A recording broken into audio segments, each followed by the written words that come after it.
Welcome back to the Zach Djellab channel, ladies and gentlemen. Welcome to 2025. Joining me today, Patrick Van Straten apparently. Yeah. Welcome. And Ben Bowman, welcome to the channel. Ben, you've been on it a bit recently. Yep. I've screwed you over by putting a video out about 3 weeks after Spurs' injuries, and people going at you. Yeah, we're not desperate for the transfer window. We're, to be fair, I think I can't even remember what I said at this point. I was like, we need a few players, but I was like, yeah, we've got Ben Davis at the back. It should be all right. And it's like Ben Davis, hamstring, set back in training, no centre backs other than Dragusin. So, yeah, had a bit of a mare on the timing with that one, but otherwise, your Christmas is okay. Yeah, it was lovely. Thank you, mate. Good. Patrick Van Straten, what are your New Year's resolutions? I don't have any New Year's resolutions, Zach. I was just like, I haven't had time for that. I've been raising children. Nothing, mate. Nothing. I'm actually watching more football. Isn't that pathetic? There we go. That's a fun thing I'm doing. That's your New Year's resolution, to watch more, I guess, or maybe watch less. That's we'll see how that works out. I think that might be mine. Let me know what your New Year's resolutions are in the comments below, because we're going to be talking about clubs getting rid of players. It is, of course, the January transfer window. It is the 2nd of January when we're recording this. This will go out on the 3rd.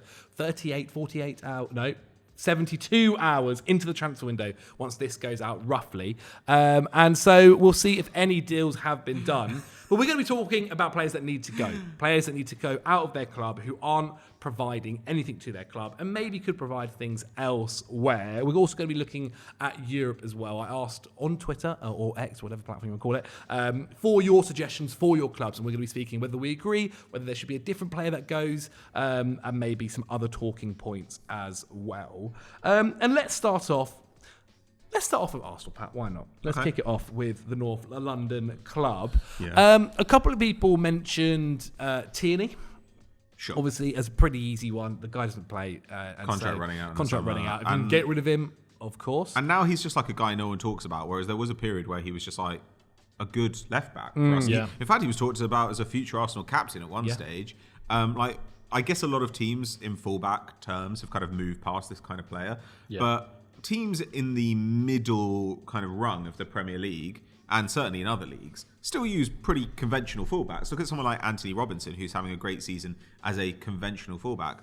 Well, I don't know, someone like Tyrick Mitchell has been linked to Atletico Madrid. If he were to leave, I mean, that'd be crazy. But if he were to leave, Tierney for someone like Palace, I think would be pretty good, right? Like, that sounds like a decent level, a good manager. I'd be interested to see something. I feel like we said that about Rob Holding, and he does not exist now in the Palace world at all. Tierney is better than Rob. Holding. I think so. I would say, but whenever there are these players who just sit on the bench and don't play at all, I do think it is a bit sad. I would like to see players like that just play more. But for him, was more of an injury. And a lot of these guys, actually, probably we'll end up speaking about, will be a lot of injury concerns, injury issues, who are going to limit them to possible places they could go. Someone else also mentioned, and it's interesting because he started yesterday, he scored yesterday, scored a couple of goals against Palace. Gabby Jesus. I don't really understand this. There was a big thing in Arsenal Twitter about how cooked he was in November and December, and I do get that, but he is 27. He's not 30. Yeah, he's not super old. And I always think with Jesus, you kind of just need to be. It may be that things like pace and stuff do start to fall off, but he was never that quick anyway. No. He's really hardworking. He's surprisingly strong. You might just want to limit his role. So it felt like in at least one of those Palace games, we were asking him to occupy the box more, because sometimes what would happen is he'd go out wide so that he and Saka and Odegaard can all kind of interchange, because in the absence of Ben White, you don't have a fullback doing that. Timber can do it, but Timber was often playing on the left because of injuries, and so Gabby Jesus would go out there, the ball would come into the box and no one's in the box, because the striker's out on the wing. Yeah. So that was a bit of a problem. But I think Arsenal's attacking issues, firstly, I don't think they've been that great. We're still in an okay position. We haven't been that good this season, but I don't think that's because we just don't have any personnel in attack. I think Odegaard gets injured, Saka gets injured, and Arteta's too conservative. Those are my issues, I think. Jesus is fine, at least for now. And to get somebody, if you want to go out and get a star striker in summer, that's totally fine. But I don't know what Jesus' market value is right now. No, it's I suspect he's worth more to Arsenal, clubs, especially if he's scoring. Yeah. He's worth more to Arsenal than getting maybe a little fee for him and then having to go and get somebody else. Because even if you go out to buy a backup striker or something, I saw rumours that you're looking at like 40 mil or something like this. Like United went and spent 35 on Xerxes. That was a good price. I saw rumours you're looking at Evan Ferguson. Okay, like I mean, I'm always a bit suspicious of the idea that like this guy who isn't playing at this club that's not as good as us is the ideal. But Evan Ferguson is the rare situation where you're like, he's super young, maybe. And also, sometimes managers just don't like a certain kind of player. Like, I think Darwin Núñez, for example, if you put him in Spurs, and just Spurs, I think he'd score a lot of goals. He's not the kind of striker that Slot likes, clearly. If Arsenal do that, that's kind of fine with me. I wouldn't shift Jesus out to make it happen. Arsenal should probably be thinking about trying to get another, world beater superstar attacker in the summer. But it's not going to happen in January, so I wouldn't be too eager to turn over the squad. I think with Arsenal as well, with the context of the season, that obviously there's no Man City really this year by the looks of it. You don't really want to be letting go of any potential player who could have a big impact for you, which Gabriel Jesus does have, right? Like, we look at what happened in the Palace game, look at what's happened more recently. Now with Saka out injured, if this is going to happen throughout the season, we see a few players. We saw Havertz was out as well of the squad. I think that was just through illness. Yeah. It may be for Arsenal. Other clubs it might change slightly, but for Arsenal, especially in the attacking end, getting rid of a player may not be the answer when there's already questions, I guess, right, Ben? Yeah, I agree with that. Also, when you look at the kind of goals that Jesus has scored in the last few games, they're the kind of goals that you would want him to score as that centre forward, like you said, about kind of staying in the box and getting on the end of things, getting on the end of rebounds, like the goal he scored last night against Brentford. He's one of those players that, when he's been out the side for so long, kind of just been left there to sort of become a little bit forgotten by everyone on the outside. You kind of forget how good he actually is when he does come back into that. And also, Arsenal fans are going to have more frustrations with him because you're watching him more closely, watching him every week. You're kind of seeing him, like you said, drift out into those wide areas and you don't really have a box presence. He's never really been that kind of striker anyway, like a proper number 9. Yeah. But if you can kind of make his game a little bit more refined, I suppose, for the second half of the season and just ask for that to be his job, I think it'd be crazy to let him go at kind of this point. He must find it mad as well, considering obviously he joined for 50 mil. It was a decent chunk of change. I was thinking about how well he started as well. Exactly. Was it the Leicester game where everyone was like, "This is the best debut I've ever seen from an Arsenal player ever." He started on fire, but and even when he's not scoring, I would say the Arsenal attack does look better. Yeah, I agree. It looks much more fluid. But I think it's interesting that if you consider at the start and you told him, "Oh yeah, by the way, you're going to become a bench player. You're not going to be leading this line. It's going to be Havertz." He would have thought, "What on earth are you on about? That's never the future that's going to be happening here." And it kind of has been. But he also can't be surprised about one element of it, right? Yes. Which is part of it is down to his injury situation. Yes. Yeah. And that has been the same his whole career. Yeah. He's never been a guy who just can play every single game. So if he played every single game, I think he would still be more of a regular. Also, I think Arsenal bought Havertz to be that left 8 in the midfield. Yeah, definitely. And Arteta's gone back to that a little bit recently, thinking, well, from our point of view now, a draw or a loss doesn't really matter because we're so far behind Liverpool that we need wins or nothing. Yeah. So you might as well play really attacking football. That's what we did against Palace, and it was a trap meet, and I think Arteta hated it. But, Havertz playing as the left 8, I think, was kind of the plan. And then when Havertz arrived, Arteta was like, "Oh boy, I don't know about this." Whereas and that was part of the equation as well. Then you were kind of like, "Well, Arteta likes what Havertz brings and wanted to get him into the team."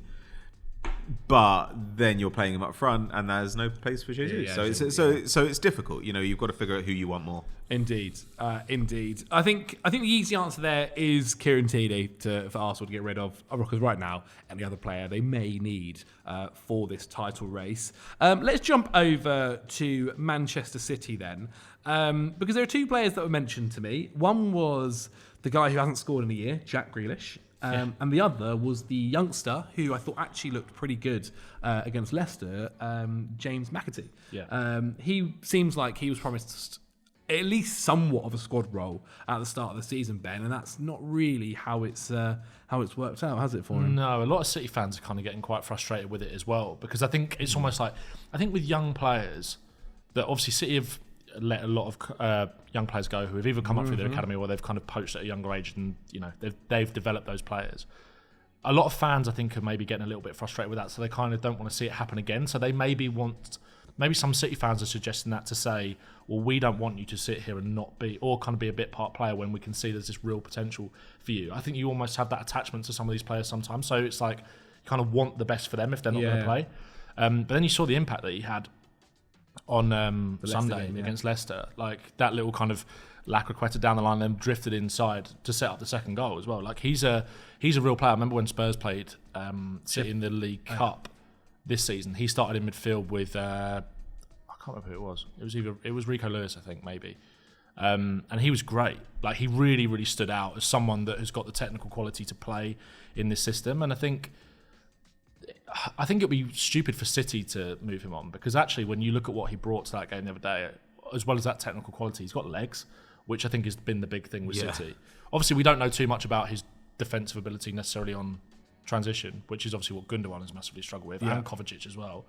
But I said this about Spurs so many times, you kind of rather see like young players in there trying to figure it out. Yeah. If you've got to a stage like City where you've kind of written off the title, maybe they won't have done that because they don't see it that way. But you'd rather almost see like, okay, what's going to happen next season? I'd kind of rather see these players experience.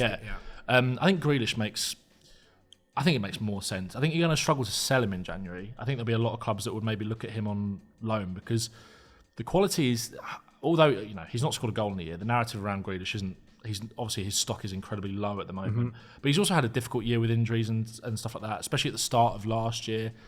I also think it's with Grealish, almost a bit like McAtee in a way, but in a different sense. It just makes more sense for him, maybe more so than it does for the club, because I think so a lot of it, City don't really need to sell anyone necessarily, but I think Grealish for his own career and trying to revive it in some way,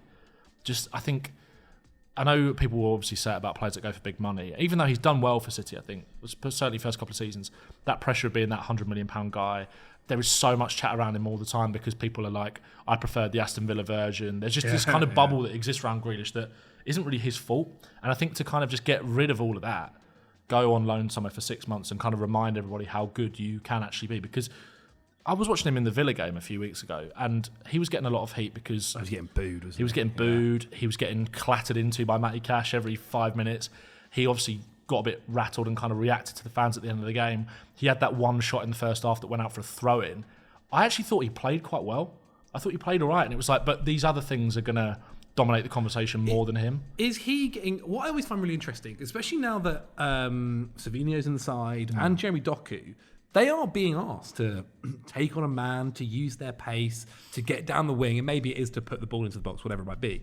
But Grealish, even when Grealish is playing this season, he's still not using what was so fun about him at Villa, where he would happily take on players and go past them all the time. There's so many times where I think you see him in an opportunity to do that, and I guess it's kind of going through that Pep school of, look, we don't want to lose possession here. We'd rather keep it and put it back in and go to the other wing, whatever it might be. But when you see, say, Doku and Savinho doing that, that's where I kind of have it worries me a little bit about him, whether he is still he's kind of maybe lost confidence in his ability or whatever it might be. And that's where a loan could be super beneficial for him. Because I think there are several clubs, Spurs being one of them, who would snap him up in a heartbeat. I mean, I think Arsenal would as well, but if you can get him on loan, they probably wouldn't loan him to you guys. I don't think they'll loan him to any of those big clubs. You don't think they'd loan him to Spurs either? No. Interesting. I wonder. Right. I think. I don't know. Like, if they really want him in the shop window, then I guess maybe. Yeah. But like, City don't really need to care about the money. Yeah. Of course. Like, if you could sell him, I think that would be a different matter. Because if you were City, you might look at this January and think, there might be a transfer ban coming down the pipeline after this. So maybe if we can sell some guys, even for less money in January, and get some new guys in, then we can weather the next couple of years or whatever it might be better. I don't know. Like, I think that Grealish... It's a bit of a failure of squad building at Man City. Like, haven't liked their last 2 summers, and they have gradually ended up with a system where the only guy in the team who gets shots is Haaland. And Foden can do it a little bit when other people are in there. I don't think he can run. He doesn't really run games. Yeah, and De Bruyne does it when he plays, but he can't play very often. So you've ended up with these wingers who don't really shoot. And I don't know. Grealish is just not really that kind of winger. When he arrived, he was playing as like a proper left winger kind of for Aston Villa, cutting inside and having shots. And then City spent a year turning him into something else. Well, now he is that thing. And they need it the seems other. weird. It seems weird to then say, "Oh, well, why can't you, get down the line, and take on the man?" I really like Doku. I'm not sure I like him for City, but I really like Doku. But he is not particularly effective for them. Yeah. Like he doesn't get. Yeah. He doesn't. I always object to this kind of like terminology, but he doesn't really have end product. Yeah. I would have used Grealish a lot more. He has had fitness over this issues. He this has had last fitness month. issues, I'd have to be used him fair. as much as I could. Do you not think there was a period with Grealish where early on in his career at City, I thought, maybe his future is in like the 8, Yeah. or like coming more central, I think they playing thought that. midfield. I think so. What And they did that. they tried it a couple of times. Was it in one of the Champions League It games? was recently, yeah. I Yeah, can't remember which game it was. They basically had him and De Bruyne as like free eights in Yeah. front of a midfielder, and it was banana. I think it actually might have been the first half of that Feyenoord game. Oh, well, And, think it you're didn't right. go. and they were like ripping through them, and then they made a bunch of substitutions, like made a bunch of adjustments, and got absolutely tooled in the second half. Yeah. But like, or in the last 30 minutes. But I think that there was a point where you were like, is this? Are they trying to do like an Iniesta thing here, where you've got like a midfield dribbler, which is quite an unusual profile? And he's a bit creative. He's not a huge goal threat. His ball retention's really good, but fundamentally, you give him the ball and he can just drive through the centre of the pitch. Which is what Carsley young did De it Bruyne for. did. Sorry, I was going to say Carsley did it for England as well, didn't he? Was it the Ireland game? Oh, sure. He played there. Grealish He's got that in left midfield. eight and scored Yeah. the first or second goal. I think. Yes, he did. He did because Rice and him scored, didn't they? Funnily enough. But that's what I thought the transition would be for him, especially with De Bruyne aging out and his fitness issues being Gundogan and Yeah. exactly. I mean, the whole midfield not necessarily living up to expectations. I thought, this is where we might see kind of Grealish go into for City now. And look, he's not getting any younger himself. I think he's either 29. turning 30 this season, or at least by the next summer, whatever it might be. Which is difficult. Which is difficult. And so I thought that might be the transitional period for him. And maybe they also thought it's not worth us spending 6 months to the rest of the season getting him to this position, so they have to replace him in another season's time or 2 seasons' time, whatever it might be. Okay, so if you guys were going to send him somewhere like Ben, where would you could just send him to like one club, and not about like whether City would let him go, but just like the best fit for him? I think it's really hard. He's really hard. I'd love to see him. I think he'd be fantastic at Spurs. I think so. I think so. I said this the other day in a video. I was like, if you had him and Kulusevski in the same team, you wouldn't lose the ball, would you? Like you wouldn't. Especially it's like when you think about, obviously we kind of mentioned it there as like 2 number 8s. Obviously Kulusevski's been playing a lot more central. We have played probably about half the season with 2 number 10s, if you like, with Maddison and Kulusevski. Also, I think he'd be a great option on the left wing as well, as a different kind of profile that we don't really have. To take minutes off Son as well, who's really struggling with the workload, especially when you're trying to break down teams that will sit in against us. I think he's great at keeping the ball. Son gives it away too much in the final third a lot of the time now, and I think that's because he's struggling with the workload, like I said. But he's just such a great option because he's so versatile. And I think the thing is with Tottenham, and I've said this before, and some people have disagreed, but he just feels like a Spurs player. Well, he's always it's like nearly happened several times now, hasn't it? And it literally the 1st, or like the 31st of December or the 1st of Jan, that link came up. The Spurs are kind of monitoring the situation. I was like, well, this happens every single transfer window, but this time it kind of feels like maybe for 6 months we pay half the wages. You come in. The difficulty is that if he comes in, then what does that say about someone like James Maddison? Because I actually think that Maddison has had a pretty underrated season, and I think that, again, a little bit like Grealish, there's this kind of bubble that exists around him where people will, I don't know, like predetermine what they think about, or predetermine what they think about the season he's kind of had based on what they think of him. Yeah. And actually, I think he's been a lot better than people have said. But Ange has been quite reluctant to play him recently. He's in and out the side, isn't he? Yeah, he's kind of tinkered between having Kulusevski on the right and Maddison centrally, and then if he plays Kulusevski in the middle, he's kind of abandoned that 2 number 10 approach. So bringing in Grealish would maybe cause some sort of problems in terms of like balancing this amount of attacking players or players that could do the same role. Yeah. But I think from a fan's perspective, it's kind of a bit of a pickup that we need. I also think maybe someone like West Ham would not be a bad shout. Well, I was going to say, in terms of like actual, they might look at you as a bit of a rival, City now. In terms of if they're saying we're not going for the title, then I mean, we're 11th. I wouldn't worry about that. True. Yeah, true. I mean, West Ham have so many attacking players. I think that's the thing. I don't know if what we were mentioning earlier about their not the financial situation, but obviously the possibility of a ban happening, whether they'll be willing to let any of these guys go, unless it was a crazy, almost too good of a deal to say no to, really. And they Yeah. were trying to get others in. And that's going to be very, very interesting how they go down that route. And even with the way, I don't know, Pep's still quite Pep, and he's never really going to come out and I guess slander him, but Pep does defend him and he does enjoy him. Yeah. As for McAtee, I actually think we might start to see him a little bit more. Yeah, I on think the so. City side now. That performance was pretty good. Let's head over to Spurs then.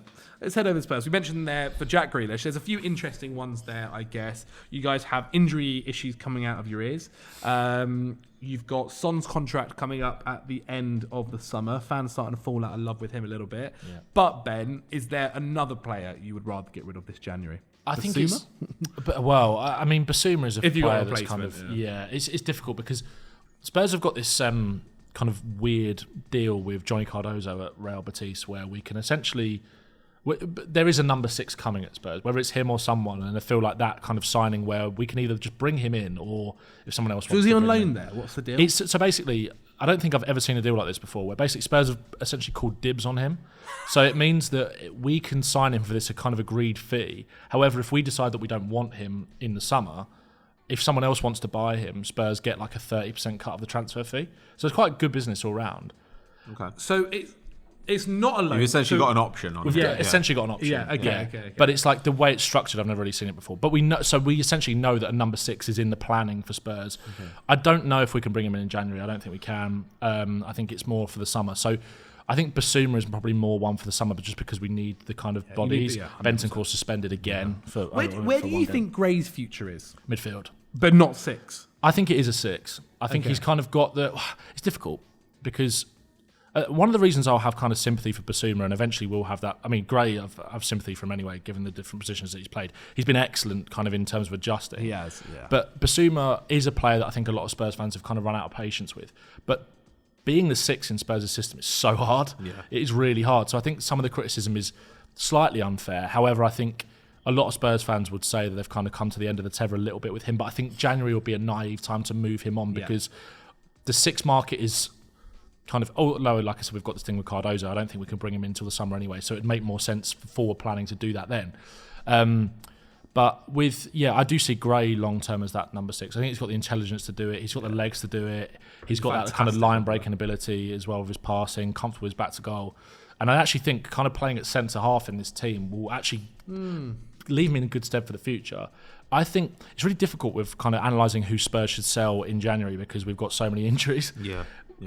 The one player that sticks in my mind, and again, it kind of contradicts that, would be Radu Dragusin because he's just a horrible fit for the system. We needed someone so badly in January last year because we were pretty much in the same situation where we had no Romero, no Van der Ven at this point last year as well. Even though their return date last year was quicker than it's going to be this year. I think we had them back we played Man United on like the 14th of January or something. We had them both back by then. But then again, we can't sell Dragusin in January because we've got no centre backs. So it's like there's no and there actually isn't that much dead wood in the squad anymore. No. The only Reguilon's Reguilon I think to play now because the Doji's I out. could not with the fact that we ended that game against Wolves on Sunday with the left hand side of Werner and Reguilon. I was just like, in 2024, I was just like, this can't be happening. But we don't have that much deadwood other than players like Reguilon, but I think it's a given that he's going to go anyway. So I don't think we need to worry about Werner's gone in the summer. The one player who I think Spurs should look to actively move on is probably Richarlison. Yeah. Because I think that it's so difficult because Richarlison last season, when he actually got a run of games and was able to stay fit, he did really well for us. And the great thing about Richarlison is that he actually taught us that this system did need a striker, like a proper striker. One, because it was clear that we needed to upgrade on him, but actually when he played, we looked better as an attacking unit with playing him as a 9. And although Son scored quite a few goals down the middle last year, and he started really well at the start of the season playing down the middle, I think that balance and dynamic worked better with actually having a focal point and someone that can press from the front. And but I think, and obviously what he then did was make us realise that, okay, a striker is the priority for the summer. We then go out and buy Solanke to kind of upgrade on Richarlison. It's been a clear upgrade. He's been fantastic, but he presses like no striker I've ever seen at Spurs, and I'm just worried that he's then the next guy to get injured on the injury table. And it's like, then what do we do? Because you can't rely on Richarlison to be fit for 3 months, let alone a season. And that's the issue right now. Like, all well and good saying you'd sell Richarlison, but who buys him? And he wants to stay as well. Like, he's made that quite clear in the Didn't he summer. reject the Saudi move? Rejected Saudi, which is admirable, obviously. But it's like, at the same time, when you're trying to kind of, as a fan, when you're like, okay, yeah, but for the good of the club, leave. Please leave. And we Spurs fans really like Richarlison because, again, he's one of those players that is, works really hard, has shown quality at times, although he's not going to live up to the £60 million price tag. That just will never happen.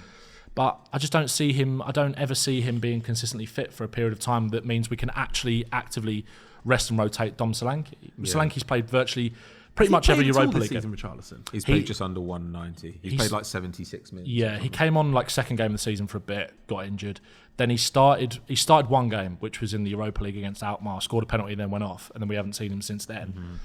It's just like, but it's kind of been the story of his time. Exactly. Like last season, like you say, I think he got like 11 goals and 4 assists, something like that. I think it was 15 goal involvements in like 1,500 minutes. Yeah. But 1,500 minutes is like under half the league season. Yeah. Season before, it was under 1,000 minutes. Yeah. So he's just like, with Richarlison, it feels like there's money to be had, by moving him on. Someone could, yeah. But Saudi. he's going to, but won't go. And he's going to reject like a lot of moves. So like you've got to hope that there's a suitor in like Spain or Italy. Do you think Everton would be stupid enough to take him I was back? thinking this. If they stay up, a little bit of money in the summer, new stadium, new owners, maybe. That's been the banker for a while, but in January... The thing is, that would be a great move for him because it's like... just get rid of him on loan just to go and restore that. But then again, Everton will probably look at that and think, okay, yeah, we love Richarlison, but we don't need players that can't stay fit either. We're in a relegation battle. Well, I think Everton will be all right, but the reality of their situation is that. And they can't take the risk. Staying in the league this year is more important than it's ever been for them. So... for him, that would maybe make sense. Go back somewhere that he's loved. A bit like the kind of Grealish thing that we were saying before about going somewhere where the fans will just latch onto you from the start. He's the obvious one. Spurs did so much good work in the summer to kind of get rid of a lot of deadwood, which means we're in the position where we don't need to sell players necessarily now. But when you think about, like, if Solanke gets injured, we're in such a desperate situation up front. So the academy kid's always on the bench at the moment, isn't he? Yeah, Will Lancashire. Which, it's a funny one with him because he obviously scored on his Europa League debut against Galatasaray, got sent off.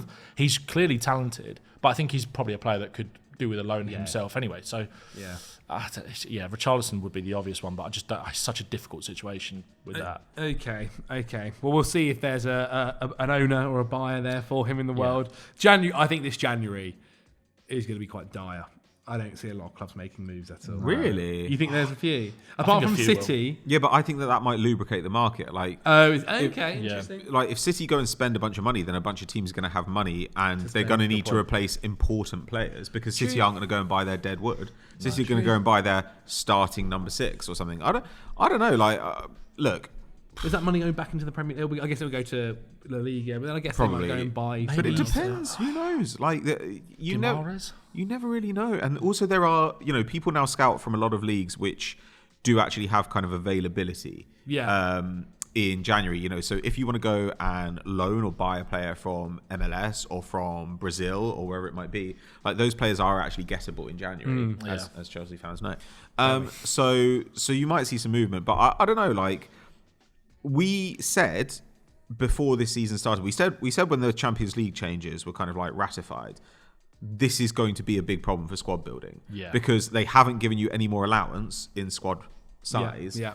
But there are going to be more injuries because there are more games. Yeah. And that's exactly what we've seen. I think probably the volatility that you're seeing in the Premier League this season, with like Forest like shooting up there. Oh, Chelsea, can they have a title charge? Like Spurs, like looking like one of the best teams in the league, then falling off. And like all this kind of stuff, to me, it's about, a lot of it's about injuries, right? Yeah. So... teams I think are going to have to find a way until they say like you can have a bigger squad basically. I don't know how you do that without giving teams like without creating the possibility that teams go under because like generally speaking like wages as a percentage of like turnover like are already too high. You've got to find a way to let clubs build bigger squads. So I don't know, maybe a load of teams will kind of think actually we can get 2 or 3 pieces here in January, or clubs like Forest for example might say something magical is possible here. Yes. Why would we not go and buy somebody else? Do we push the button on someone? Exactly. So I don't know. I think I don't know if I think there's going to be like tons and tons of stuff, but I think like normally I wouldn't expect Arsenal to do something. I expect them to do something. Normally I might not expect Spurs to do something. I think they'll probably do something. City could go crazy. Don't really know. Yeah. Even Liverpool, who I think generally, I think they'll keep their powder dry. But Liverpool might say, we can just wrap up this title by going and getting like a left back or something, a left back or a 6 or whatever. Now I don't think they will do that, but they could decide. It would not be silly for them to do that given their position at the table. So I don't know. January is always a weird one, but this one I think is a bit more interesting than normal. Yeah, I agree with that. I think Spurs will definitely do quite a bit of business. It's already kind of come out that we're looking at 3 or 4 players because one, we didn't really do enough in the summer, so we're kind of making up for that in a sense. But also, obviously the injury situation at the moment. But yeah, I think Patrick's right. I think like a big move from maybe someone like City as they kind of look to claw it back could kind of be a bit of a domino effect. Like last year was so dry, wasn't it? Like I think Spurs were the only team that kind of really did any business. Like we obviously bought Werner, Dragusin, and then it was us and then nobody. Whereas this time, I saw Arteta saying that let's kind of see. He said, let's see what happens. And obviously January is a bit more opportunistic anyway. It always has been like that. And it always will be like that. But obviously the Saka injury is now, that's created that opportunity. Not to necessarily maybe go and get, I don't know, like a lot of Arsenal fans. Yeah, Arsenal fans would probably say, or some Arsenal fans would maybe say, someone like a Nico Williams would be their desired winger target. That's probably not going to happen in January. But there is also a possibility that they do more than maybe what they did in the summer with Sterling. Like there's a gap to be kind of bridged there. So it's like... And Marcus Edwards, maybe. Yeah. I don't know, he was the first winger that came to my mind. And we haven't even mentioned Manchester United there, who like are now in a whole new shape. They look horrendous. Like you've got Amorim and fans talking about, fighting relegation, which, I don't really think that that's happening. But at the same time, like they do look dreadful and they go to Anfield this weekend. Yeah. So, well, let's talk about United, and then I think they come to us in the cup, right? Yeah, their run is not good. So it's not good. But like, right now you look around that squad and you think almost none of these players make sense in these positions. So they're going to have to do something.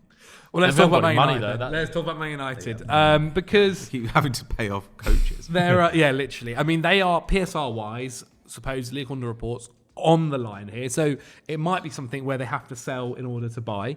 They've got interest in their players. There are a few different players here, I guess, like Xerxes. Looks like that situation, bless him, hasn't gone well. I think it's crazy to get rid of him. I agree. Except that you might have to Dubai. Yes, exactly. Like, I think he's actually been fine. I think a lot. I think there are clubs that would actually willingly go, but you won't questions whether you get the transfer you pay in the summer. But they got him at a good deal for 35 million. But maybe you can negotiate something there. Like if you have PSR issues, for example, you might say to a club, "Okay, you pay us 25, but we want more of it up front." To help us with PSR this year. Like, there's all sorts of ways you can structure it where you're like, well, we were paying off 35 over 5 years, but actually you're going to give us 15 up front and we're kind of in the black. Like, that does make sense. All that kind of financial horseshit is like completely workable. That does make sense. But like Xerxes, he's an interesting candidate. Anthony, God knows who buys him, but there's retirement. Retirement for you. Rashford, we spoke about. Casemiro. Like, they should have been trying to get rid of him for ages. They should 100%. Like, if you can like tempt Saudi in, like give us like 5 scratch cards and we'll send you Casemiro. I just think that is a guy that he was. Eriksen. They should have done everything. I don't know. I don't think it's a problem to keep Eriksen around. Really. Yeah. There's no money to be had there. Who else? But that clears a lot of money off the books as well. Yes. No, it's not just transfer fees, but like if you were to move, I don't. We're going to talk about him in a minute. I see. But like Anthony must be on serious money because they spent so much on him. Yep. Casemiro must be on crazy money. Like that already, you're probably looking at like 400 to 500k a week freed up. Yeah. In salary, like that is so valuable to them. And then of course there's Rashford. I just don't know how you move him. I agree. Is he movable? I don't know. I think the thing now with Rashford, and now he's back in the squad. Because I think they've realised because they're going to Anfield this weekend, and they're just like the only thing we can think to do is keep like 8 guys behind the ball, and then it's Rashford Garnacho on the break. Maybe. Well, Joe said in one of the when I was chatting to him recently that the reason he's back in the squad, or the reason he's back in the squad, is to get him some game time and get his like stock back up there. It didn't come on though, did it? It didn't come on. I think they've realised there's no buyer. Yeah. For what they want. Like, okay, maybe in the summer there's a bit more time, they can actually find someone then. But for January, unless there's a loan move, which to be honest, they don't want to be doing a loan move unless someone's paying 100% of his wages, and that's probably not going to happen either. No. I think they might realise we actually have to make this Rashford thing work for the rest of the season. Because who on God's green earth buys Rashford unless it's a Saudi club in January? Yeah. Maybe PSG do something mental. Why would they do that? They love Barcola. Exactly. Yeah. I also think PSG, I think the PSG thing has always been a bit of a, I don't know, like a bit of a lazy link because of the money that they've got, exactly. I think. Yeah. When as you look at what they've built with like Doué, Barcola, like young players kind of trying to transform that attack, I think they kind of, and obviously they spent big money on, I know he's not the same position, but like players like João Neves, they've clearly invested in 19, players. 20, 21-year-old players. Yeah. So I don't see that. Mate, but I don't see, I think you're right, I don't see anybody take, it's such a massive gamble. Because even alone, no one is agreeing to pay all of his wages, and maybe they just say, look, it gets him out. It gets him in the shop market, performing maybe for someone else, and we have to eat 50% of the wages, maybe, and that's still like 150. Who is going to do that? Because there was a lot of links to Arsenal at the start, which again I think is a bit like the PSG. It was thing, a bit like, jokingly, I think. Yeah, I just don't. That does like. Why on earth would someone like Arteta take that gamble when he's trying to kind of build like? You know, there's clearly a great harmony within that squad. I'm not saying I don't want to buy into the thing that Rashford is like a disruptive character or whatever, but like it's a massive risk to throw that into the mix when you've got. You know, someone like Martinelli who, all right, there's been a lot of, he's kind of got a lot of stick, but scored last night, kind of showing a little bit more confidence now. What does that say to someone like him? Obviously, the thing is, he knows that Arsenal will probably be looking at a player in that position, but again, like I said earlier, that comes down to the summer. If they got in Rashford, it creates more problems than it solves. And I think you're right. Like, I think they're probably getting him back in the picture because it's like, who the hell is it? I saw him come out on his Instagram story as well, saying that it feels like he's dipping his toe back in as well because he was saying about like a lot of stuff being said about me is like wrong and all this kind of stuff. So maybe he's they're trying to meet in the middle somewhat. Amorim's always been quiet on the fence in terms of like, no, we really want to, a bit like Garnacho as well, like we want to work with these players, like we improve want them. Yeah, he sort of flipped the Rashford comments at the start by saying he can have a new challenge here and stuff like that. It's so difficult. I mean, Amorim's in a kind of, he's in a desperate situation. Yeah, I don't think he's.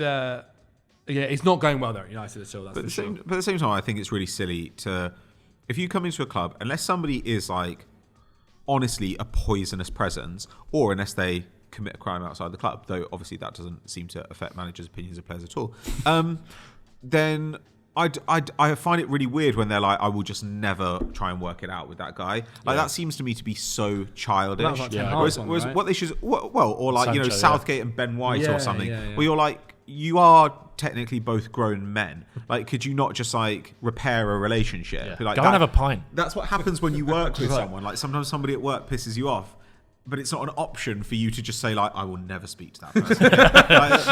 That's so stupid. And Rashford does have talent. And actually, when we're talking about all these clubs, like if he were like the perfect fit for Arsenal, but there was this question about, like, will he apply himself in the way he needs to? You could understand it a bit more. But he's not the perfect fit for Arsenal. He's not the perfect fit for any of these clubs. Like, he's actually the best fit for this system, I'd say, with Amorim, where you've got guys who are somewhere between. They're not like just situated out on the wing, but they're not just playing as a pure centre forward. Like, that is a great role for Rashford. Yeah. Other than that, you're looking at like, okay, who's stupid and needs a forward? Oh well, Jared Bowen just got injured. West Ham are thick as pig shit. Like maybe they'll sign Marcus Rashford. I don't even think West Ham. They said Lingard there. Yeah, Lingard 2.0. Yeah, I don't even think West Ham are quite that stupid anymore. That said, if they could get him with United paying most of his wages, I would probably do that if I were West Ham. I think you're right as well, because like when you in terms of the system thing, because there was a lot of question marks over whether he'd play up front, whether he'd be one of the two tens, whether he'd be a wing back. That Everton game where they demolished them 4-0, Xerxes played really well as like one of those. He played as the striker, but was dropping deep a lot of the time.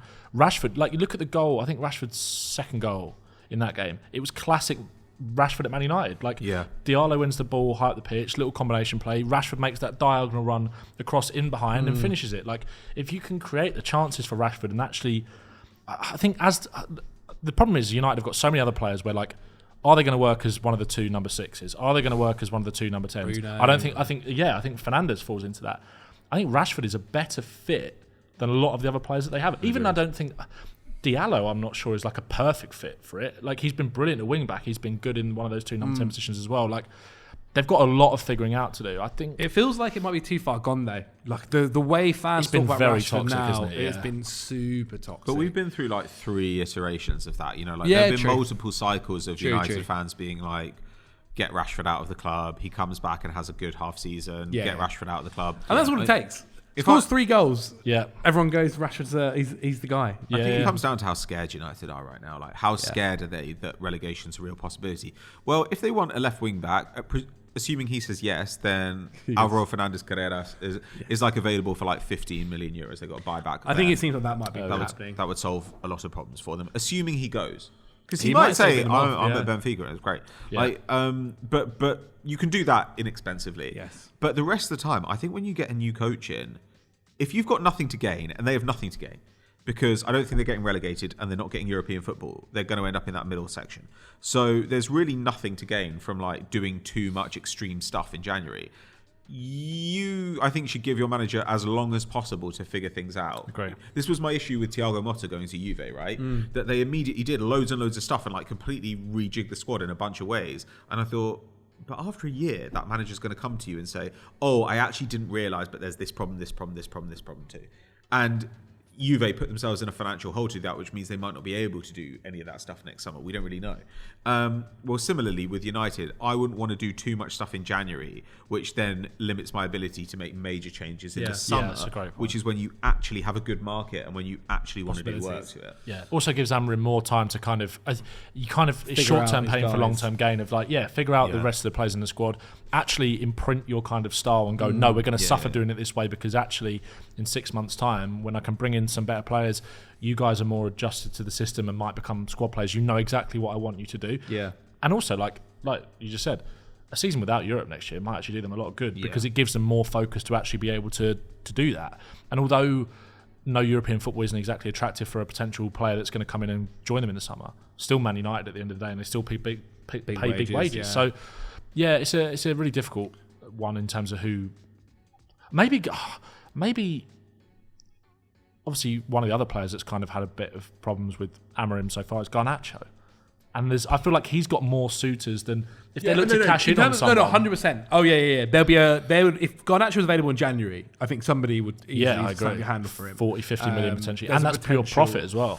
But I think there's the potential of Garnacho where they would go. Like, imagine Garnacho goes and like kills it for say he goes back to Atletico Madrid, and like starts killing. Well, he was it linked there. with Barcelona. There you Yeah, go. Or but then one of these also like guys. there's again with Amorim, there's always going to be so much chat about the system. I don't see how he fits in. I don't think he's one creative of enough to these- play as one of those 10s. If they don't sell him in January, one of these like front 3 players is going to be moved on. Yeah. And if it's not Rashford, it's Garnacho. If it's not Garnacho, it's Diallo. If it's not Diallo, it's Bruno. Or there's Mason Mount. Or there's one of these guys is going to end up being moved on. And so there is definitely an option for a club to maybe capitalise on that in January. Because I say one of them, even maybe arguably 2 people. Garnacho would literally be the last of those guys, I'd say. I agree. Yeah. I agree. He would be rock bottom I last agree. on that list. Though again, I think some United fans would say otherwise. Okay. 'Cause they are. You are right. Like he represents the most kind of profit that you Yeah, can book yeah. immediately. So yeah, like from that point of view, really sensible. And there are loads of clubs who'd have your hand off. Yeah, Garnacho definitely. At like 50-60.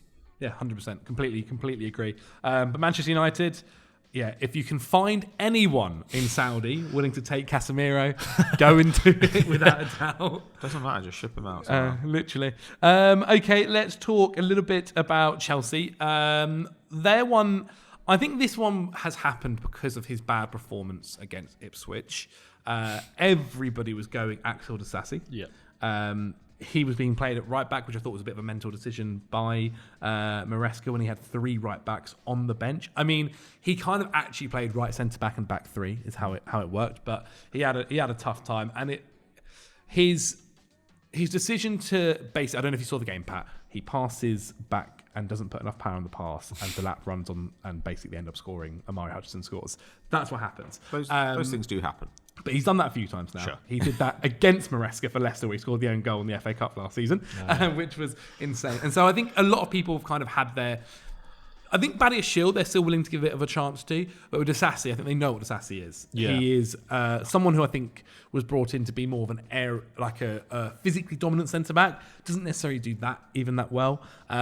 He isn't even one of the first choices now for when, say, Wesley Fofana or Cole are out. It's either going to be a Badia Shield or a Tosin who are starting at the back at the moment. He's very much at the bottom of this list, which is why it baffled me so much that he played this kind of right back when he does have Gusto on the bench. He had Reece James there. He had Achapong, who's this really exciting youngster if you don't know about him. And so I can understand why people did suggest him.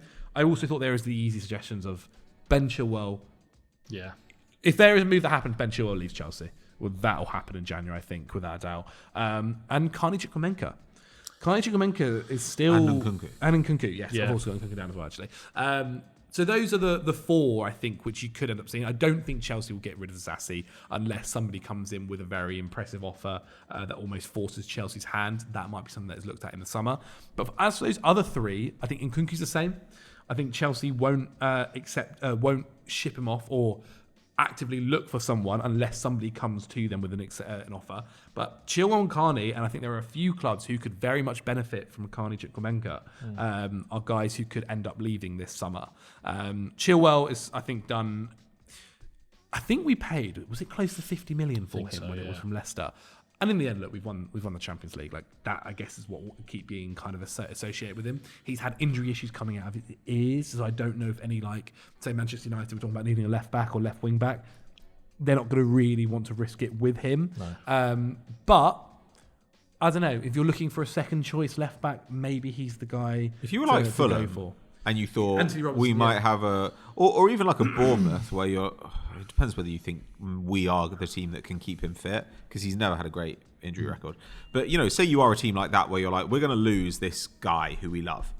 I mean, Fulham might not, but maybe you lose Robinson, maybe you lose Kerkez. You might lose him in the summer. Yeah, and then you're like, right, okay, well, if Chilwell is fit, then we've got a really high quality left back who we would not have been able to get if they didn't have the injury problem. Like, the injury problems are the reason you're getting him. Yeah. Because otherwise he'd be playing for Chelsea or someone. Yeah. So, maybe a team like that takes a risk, but it is a considerable risk at this point. And if we're looking going forward at a fixture list which produces a lot of injury problems every year, then injury-prone players become even more of a risk than they are right now, because you're like, we can't have all these guys sucking up kind of cap space, as it were, prevents us bringing through other people, and just means that, like, every season, the middle section of the season, complete crapshoot, because we have no idea who's going to be. We have no idea who's going to be available. You end up with results like Spurs results, where you were just like, okay, maybe these guys are fit and we absolutely obliterate somebody, and maybe our centre backs are out and we get demolished. Yeah. Who knows? I mean, that's happened. And also, we saw that happen as well for a couple of teams last season too, didn't we? Like, one of the biggest issues. Spurs had the same thing last season. United had it last season. Newcastle. Newcastle got ransacked by injury last Brentford season. having it as well this year. Brentford, and last year with Henry and Waymo. They need to sort that squad out. They need to bulk that squad out big time. But where would you send Chukwuemeka? He can play 8 and 10. Yeah. Crystal Palace, I think. So we sent him to Crystal Palace 2 weeks ago. And originally we sent him on loan, but Chelsea, obviously, Trevor Chalobah's there, so he actually couldn't go there on loan. I think he has a release clause of 40 million quid. I'd be very shocked if someone ends up paying the exact release clause. But you could get a loan to buy, I think. Loan to buy for like 25 or something. But I know Everton went and got Njai to be kind of like Doucouré guy long term, but Doucouré out, Chukwuemeka in. Quite like that. That would be quite interesting. I would actually quite like to see him at Brentford. I'd kind of like to see everyone at Brentford. I think every time I see him play, he's great, but I just don't see him play very much. So I have no idea what his level is anymore. Yeah, true. Exactly. And he had a really bad injury last year. He had a really, really bad injury last year, and you've not really seen him play that much since. Poch liked him at the start before the injury. Poch liked him, yes. Poch really liked him. He scored against West Ham, and then he did the injury against West Ham. Yeah. And then that's kind of where it went. It went bad for him, unfortunately. You need to, honestly, these guys, when people talk about, like, what's a good price, I honestly think Chelsea should just not care. Like, Chelsea have got so many of these people, and now you've got someone like Mudryk.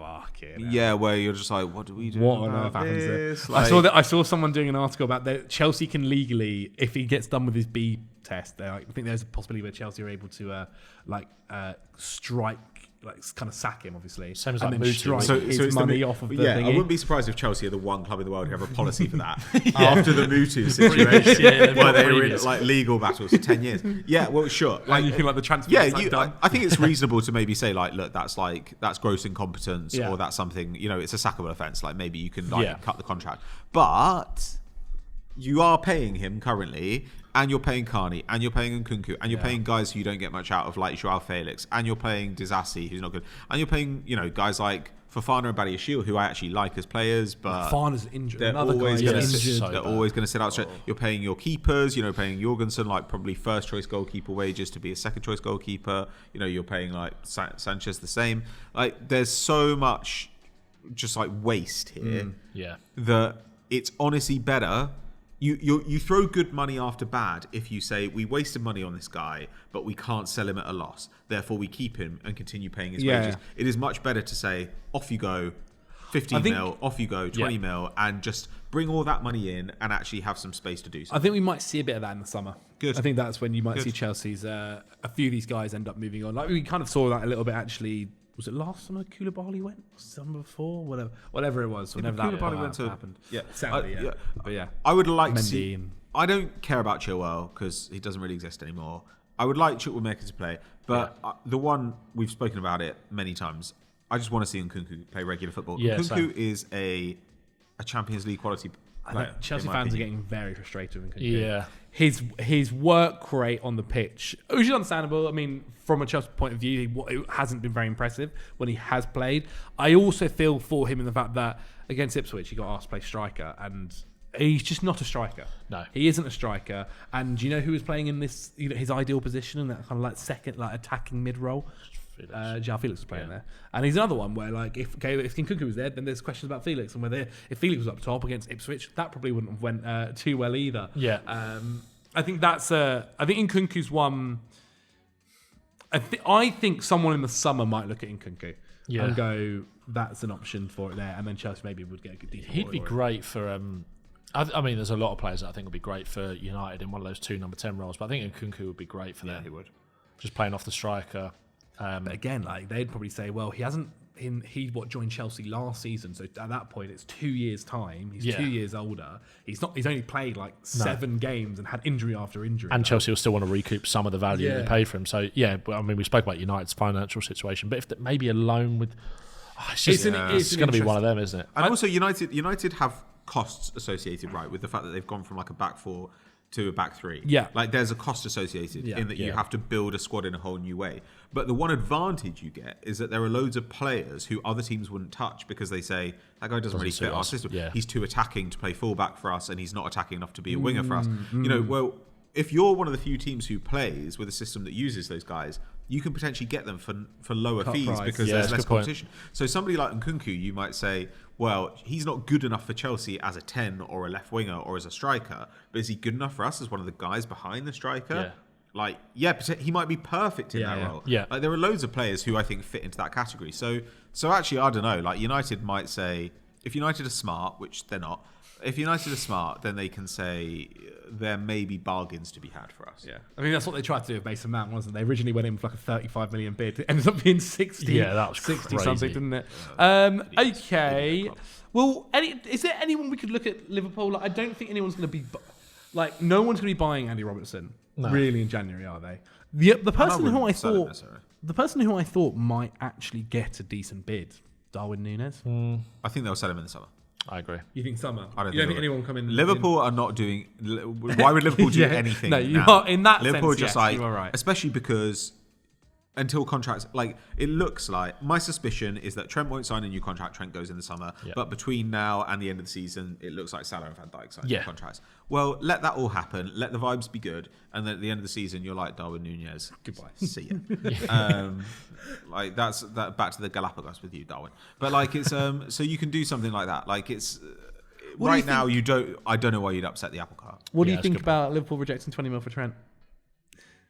I wouldn't. I'd be like, flags fly forever. Like, how much is a title worth to us? Yeah, true. A lot Worth more 20 mil? than 20 mil. You're going to have to get up to like probably 40 to really convince me. And to be fair, I think even then Trent would go, no, I'll wait until the summer, surely. Yeah. Because he's in such a brilliant position. I get paid that 40 mil myself. Yeah, he's in literally the perfect position, Trent, because it's like the way that the narrative can be spun because of what he's done is that he's using that Madrid bid to get a better offer from Liverpool. But also, if that offer doesn't come, he's going to go because he knows Real Madrid want it. He's literally in the perfect situation. But the Liverpool fan outrage is genuinely baffling to me. It's so weird. It's so weird. Like, look, I understand he is someone, he's, Liverpoolian, he spoke about wanting to be the captain one day of Liverpool. And of course, fair enough. That's a very honourable thing. However, Real Madrid are now knocking at your door. If Liverpool go on to win the Premier League this year, what a better time.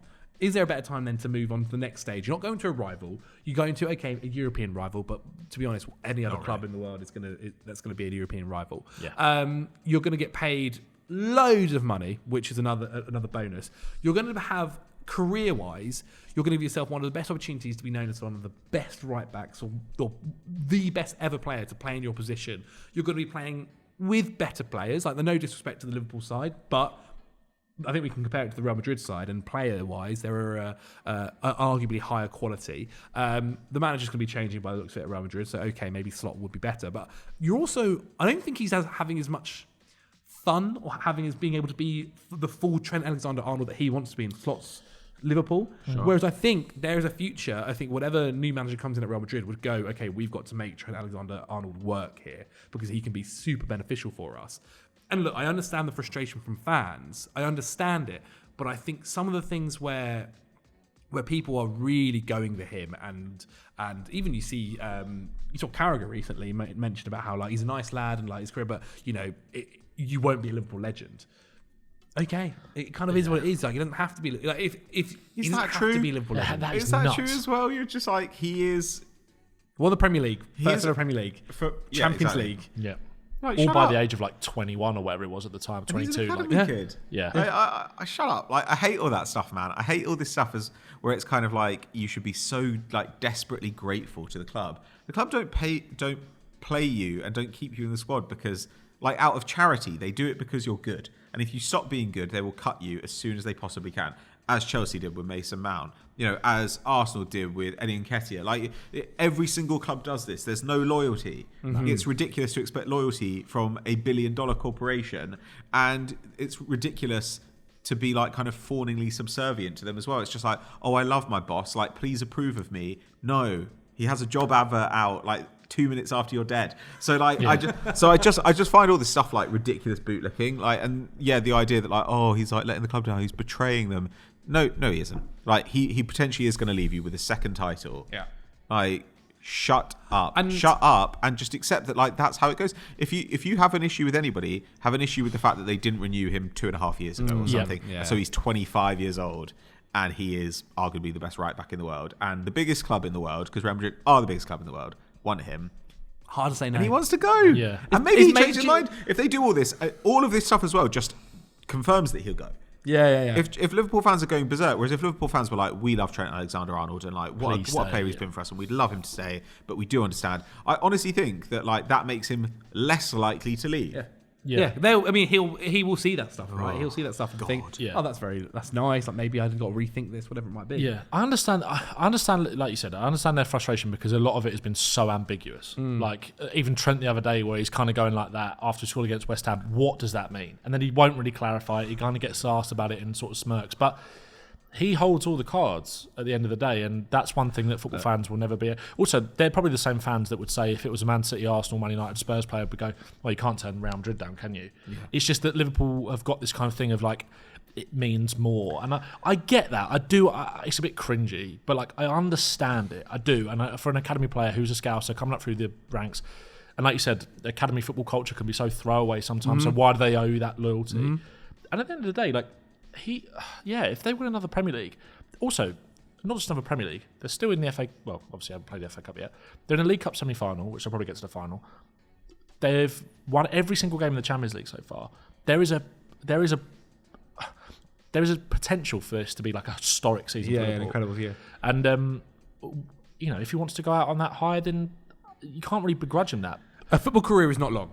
No. A football career is not long, and there aren't many players that get offered the opportunity to go and be the starting player in your position for the biggest club in the world. Yeah. And I don't think it's a mad thing to say.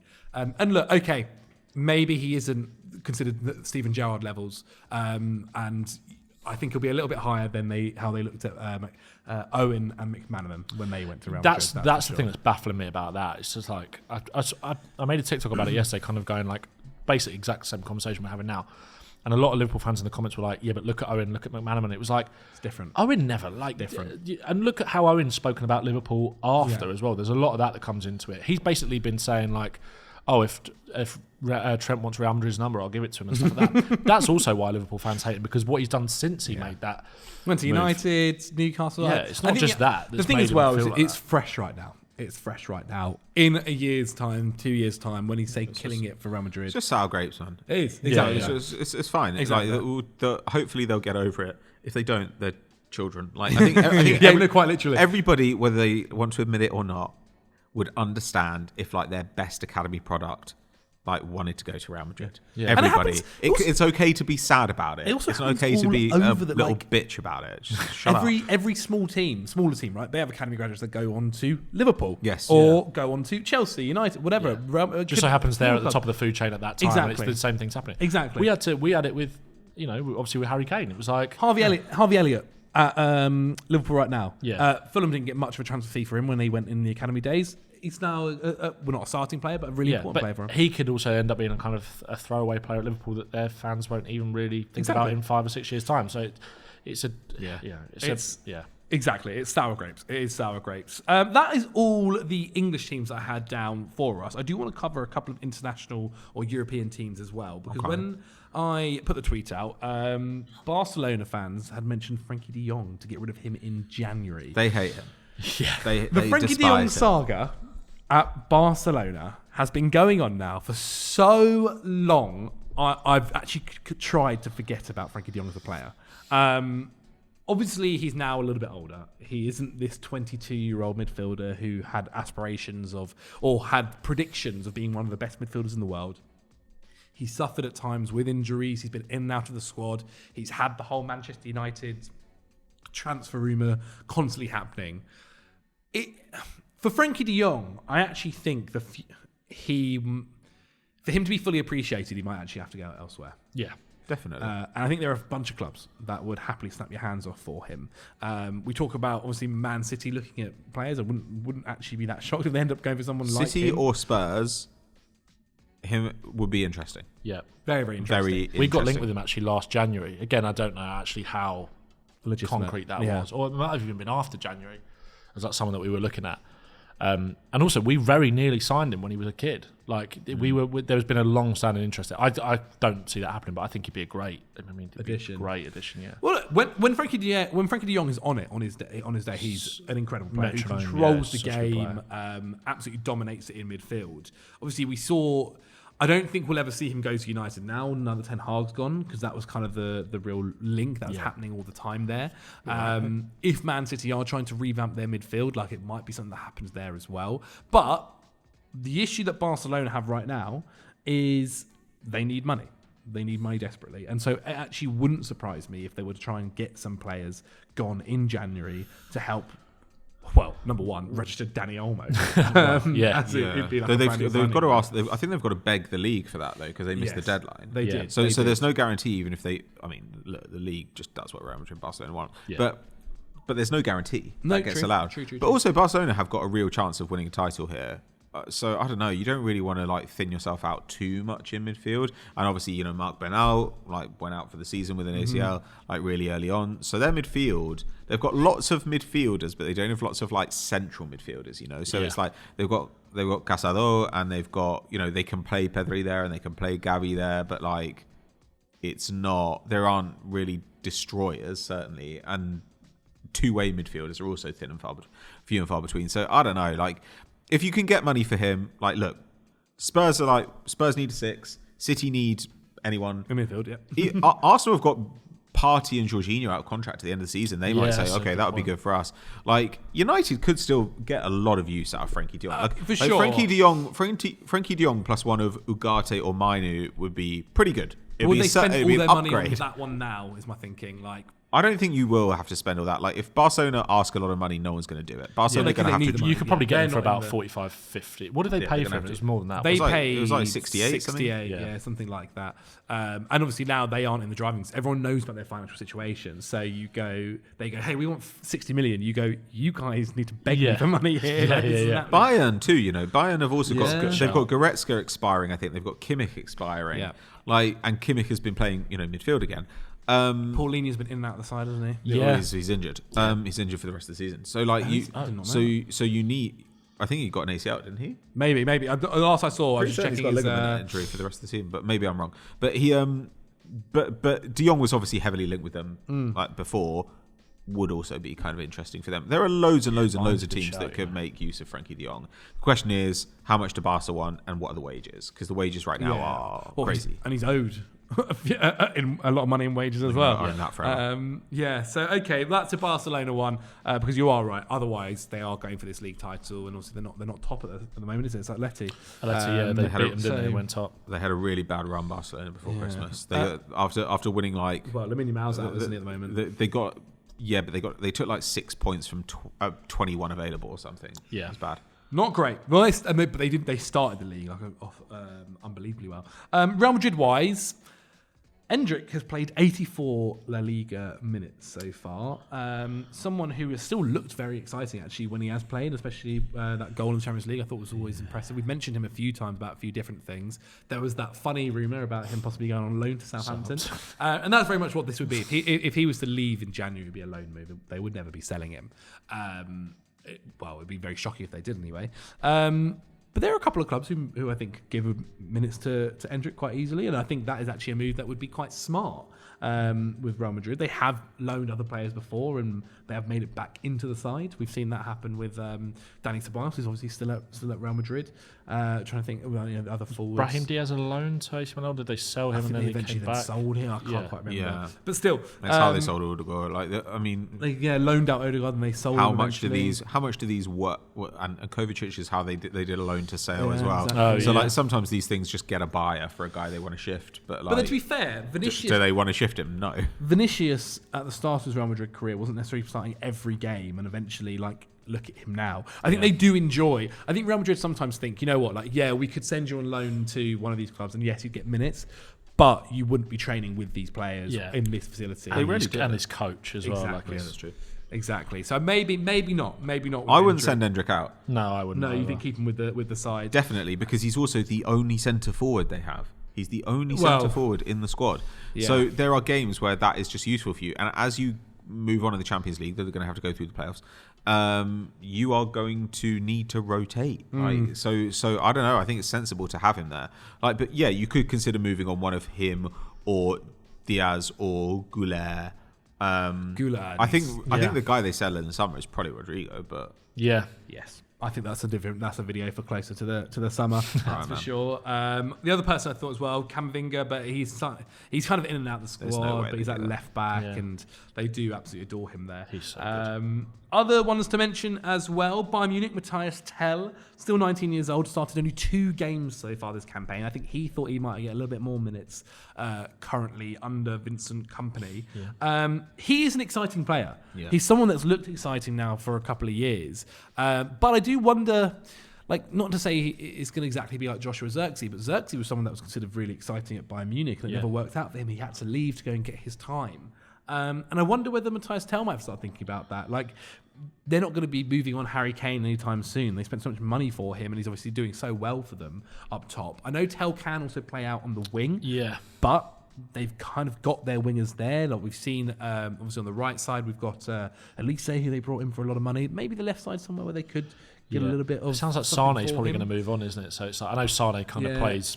In and played out, centrally, he's played right, he's played left, so it's and Gnabry is also another one who might be on the move. So maybe sticking him out into the left wing could be an option, but he's not doing it at the moment. And I think at this time, for someone who does look really, really impressive, I wonder whether he starts to think about a move. And it also depends what he thinks he wants to do. There are players who go, you know what, I'm a striker. Like, I want to play striker myself. I don't want to play on the left wing, I want to play striker. And as I said, Harry Kane there, he's not going to do that. And in order to get his time in the limelight, he might have to leave. And again, I'm sure there'll be many clubs after Matthias Tel at Bayern Munich.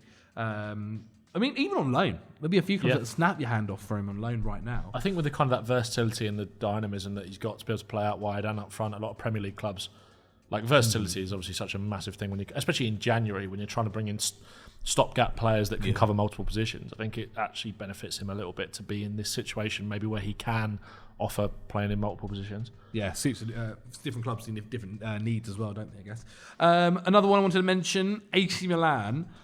Tomori's being shipped out there rumours-wise. Yeah. There was a rumour for him to come back to the Bridge. I don't think that'll happen. But we mentioned about Spurs needing centre-backs. I know that Stefan de Vrij hasn't played a lot at Inter Milan this year. Yeah. Another one who could end up being on the move, could get rid of in January. Would you take either of those two at Spurs? They can play centre-back. Probably lean to, anyone at this point. I'd probably lean to probably more towards Tomori. Younger, slightly, probably quicker. More physical, quicker. Yeah, I'd probably lean towards Tomori a little bit more, to be honest. He's someone who... It's a weird one with Tomori, because I think when he first broke through, I really thought it was super, super impressive. Last year, he's had seasons at AC Milan where he has been super, super impressive. And then he's had moments where he's not been so good. I know he's had a couple of Champions League blunders as well. Yeah. I always thought Southgate would bring him back into the England team properly. Never quite happened. I mean, we'll see what happens with Thomas Tuchel, but I doubt that'll happen there. I think his deal to Milan was already agreed when Tuchel came in. Yeah. If I remember correctly, I think there was something with Frank Lampard and him, and then he went on loan to Milan. I do wonder if there's something there to be done for him. He also might just love the Milan lifestyle as well now. That wouldn't surprise me. And not want to come back. But there is an option there for Tomori. And as I said, Stefan de Vrij at Inter Milan. Fellas, that is it. Those are the players we think your clubs should get rid of in January. Boys, thank you so much for joining me. Ben, if people at home want to check out your stuff, where can they go? TikTok, YouTube, just search my name, you'll be able to find me. A lot of Spurs content, talk about other clubs on TikTok as well, but YouTube's mainly Spurs, so yeah, head over there. Nice one from me on site. There we have it, no worries, mate. It'll also be linked down below. Patrick Van Straten. You can find me at the Transfer Flow. We're available as a podcast and on YouTube. Transfer Flow podcast on YouTube. Unseen Incidents with me and Pete Dorman. Look, we're in the home straight now before Pete's baby arrives, so it's going to be carnage from February onwards. But check out our back catalogue, Unseen Incidents with Patrick and Pete, also available on your favourite podcast app. There we have it. Boys, thank you so much. If you have enjoyed the video, then make sure you click the like button, leave a comment and let us know what players you think need to be gotten rid of in the January transfer window, and subscribe to the channel. We'll see you next week. Bye.